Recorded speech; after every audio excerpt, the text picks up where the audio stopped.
இனிமே கண்ணை மூடிட்டு கடலை எண்ணெய் வாங்கலாம். ஏன்னா மந்த்ரா கடலை எண்ணெய் இதயத்தின் தயாரிப்பு. தினம்தோறும் விளக்கேற்ற நல்ல எண்ணெய் இதயம் நல்லெண்ணெய்.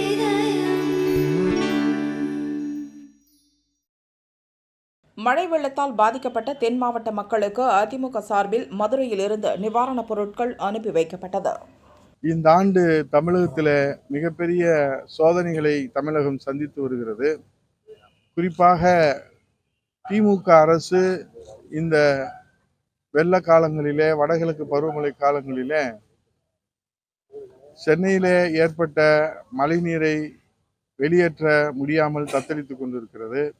மிக்ஜாம் புயலிலே ஏற்பட்ட அந்த வெள்ள நீரினாலே தலைநகர் சென்னை உள்ளிட்ட 4 மாவட்டங்கள் பெரும் வெள்ள சேதாரத்துக்கு உள்ளாகி அதில் இன்னும் மீட்பு பணிகள் முழுமையாக நிறைவடாத இந்த நேரத்தில் நம்முடைய தென் தமிழ்நாட்டில் தூத்துக்குடி, திருநெல்வேலி, கன்னியாகுமரி, தென்காசி உள்ளிட்ட மாவட்டங்கள் மிகப்பெரிய அளவில் கனமழை பெய்து பாதிக்கப்பட்டிருக்கிறது. இதிலே சென்னையிலே பாடம் கற்றுக்கொண்டோம் என்று சொன்ன முத்துவேல் கருணாநிதி ஸ்டாலின் முதலமைச்சர் அவர்கள் இன்றைக்கு இதிலே கோட்டை விட்டிருப்பது மக்கள் மிகப்பெரிய துன்பத்தில் இன்றைக்கு வீழ்ந்திருக்கின்றார்கள். இவ்வளவு நடந்ததற்கு பிறகும் மீட்பு பணியில கவனம் செலுத்த முயற்சி எடுக்காத முதலமைச்சர் என்ன சொல்றாரு? வானிலை ஆய்வு மையம் முழுமையாக எங்களுக்கு தகவல் தெரிவிக்கவில்லை என்று சொல்றாரு. அரைகுறை அறிவிப்பு வெளியிட்டு அவர் சொன்னதே வழிமொழிஞ்சு அனைத்து அமைச்சர்களும் சொல்றாங்க. நீங்க குறை சொல்றது ஒரு புறம், பழி சுமத்துறது ஒரு புறம் இருக்கட்டும். 2022-23 பட்ஜெட்ல நிதியமைச்சர் இந்த மதுரை மண்ணின் மைந்தன் பிடிஆர் பழனிவேல்ராஜ் என்ன சொன்னாரு? வானிலையை துல்லியமாக கணிக்க சூப்பர் கம்ப்யூட்டர் உள்ளிட்ட வானிலை மேம்பாட்டு பணிக்கு 10 கோடி. எதுல? பொதுக்கூட்டத்துல சொல்லல, நிதிநிலை அறிக்கையில சட்டசபையில சொன்னாரு. அதை இன்னைக்கு ஊடகங்கள் நீங்களும் எடுத்து கிளின்னு கிழிச்சிருங்க. ஆனாலும் அவங்களுக்கு எந்த சூடு சொரணியும் வந்த மாதிரி தெரியல. ஏற்கனவே 4000 கோடின்றாரு. அங்க அவரு அமைச்சர் 5120 கோடிங்கிறாரு. அது என்ன ஆச்சுன்னு தெரியல. இந்த 10 கோடி ஒதுக்குனது 2 ரேடார் வாங்க போறோம், 100 தானியங்கி வானிலை மையங்கள், 400 தானியங்கி மலைமானிகள் சொல்றது நல்லா இப்படி சொல்லிட்டு போயிடுறாங்க. எதையுமே செய்யறது இல்லை. அதுதான் இது உதாரணம். மக்கள் சாப்பிட்டு 4 நாள் ஆச்சு. இது மாதிரி ஒரு கொடுமையை நம்ம வறட்சி சோமாலியா நாடுகளில் கூட நம்ம பார்க்க முடியல. மிகப்பெரிய கொடுமை. நாங்கள் அங்கே புரட்சி தமிழ் எடப்பாடி அவர்கள் நேரில் பார்க்குறப்போ அந்த மக்கள் கண்ணீர் வடித்தாங்க. அதை ஐயா முன்னாள் முதலமைச்சர் ஆறுதல் சொல்லியிருக்காங்க.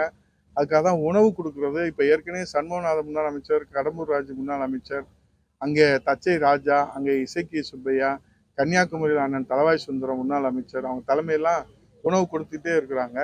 இப்போ அம்மா கிச்சன் நாங்கள் தொடங்கி அங்கே சண்முகநாதனுடைய தலைமையில் முன்னாள் சட்டமன்ற உறுப்பினர் அங்கேயே முகாமிட்டு நாங்கள் உணவு வழங்குவதற்கு, அந்த குறைகளை போக்குவதற்கு நாங்கள் அதிமுக முயற்சி எடுக்கிறோம். மக்களுக்கு நேசக்கரம் நீட்ட வேண்டிய இங்கே முதலமைச்சர் இருக்க வேண்டிய நேரத்தில் டெல்லியிலே கூட்டணி பறிபோய் விடுமோ, கூட்டணியிலே நம்மை விட்டு விடுவார்களோ என்ற அச்சத்தோடு அங்கே மக்களின் அச்சத்தை போக்க வேண்டிய முதலமைச்சர் கூட்டணி அச்சத்தோடு டெல்லி சென்றிருப்பது மக்களிடத்திலே கடும் கோபத்தை உருவாக்கி இருக்கிறது. இதில் எப்படி நம்ம 12 சென்டர் இருந்துச்சு, அது 0 பாயிண்ட் வர வரைக்கும் தடுப்பு மருந்து கண்டுபிடிக்கிற வரை அம்மா கிச்சனின் அடுப்பு மருந்து தொடர்ந்து வழங்கப்படும் என்று வாகன வசதிகளை ஏற்பாடு செய்து எங்கள் கழக தொண்டர்களுடைய ஒத்துழைப்பாலே அம்மா கிச்சன் புரட்சி தமிழ் எடப்பாடி அவர்களுடைய அந்த வழிகாட்டுதோடு வெற்றி பெற்றதோ, மக்களுக்கு எப்படி அது பயனுள்ளதாக அமைந்ததோ, அதே போல் அங்கேயும் அம்மா கிச்சன் அந்த மாநகராட்சி பகுதி மட்டுமல்ல, எங்கெல்லாம் தேவைப்படுவதோ அங்கே டிராக்டர்கள் மூலமாகவும் படகுகள் மூலமாகவும்